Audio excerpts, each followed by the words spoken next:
पालघरच्या वाडा तालुक्यातील कोणसई गावातील फटाके कारखान्यात भीषण स्फोट झालाय। हा कारखाना अनधिकृतपणे सुरू होता अशी प्राथमिक माहिती आहे। या दुर्घटनेत 2 कामगारांचा मृत्यू तर दोघे गंभीर जखमी झाले आहेत। या फटाके कारखान्यात सुमारे 32 कामगार काम करत होते। स्फोटाची तीव्रता इतकी मोठी होती की छतावरील पत्र्यांचे तुकडे झाले आहेत। कामगारांच्या मृत्यूची बातमी समजताच कुटुंबियांनी टाहो फोडलाय। कोणसई परिसरात सुरू असलेल्या या अनधिकृत कारखान्यांची कल्पना प्रशासनाला कशी नव्हती असा सवाल आता उपस्थित केला जातोय।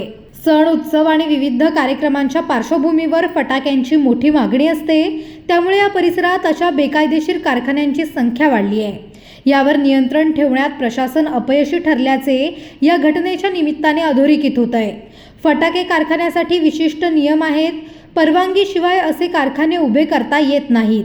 प्रशासनाने केलेल्या दुर्लक्षामुळे 2 कामगारांचे कुटुंब उद्ध्वस्त झालंय। घटनेनंतर स्थानिक पोलीस घटनास्थळी दाखल झाले असून बचाव कार्य सुरू करण्यात आलंय। अग्निशमन दलाच्या गाड्या घटनास्थळी पोहोचण्यास उशीर झाल्याने परिस्थिती नियंत्रणात आणण्यास प्रशासनाला मोठा संघर्ष करावा लागलाय। या घटनेची सखोल चौकशी करून दोषींवर गंभीर कारवाई करण्याची मागणी नागरिकांनी केली आहे। घटनेत आपले प्राण गमावणाऱ्या कामगारांच्या कुटुंबियांना दिलासा देण्याची गरज आहे।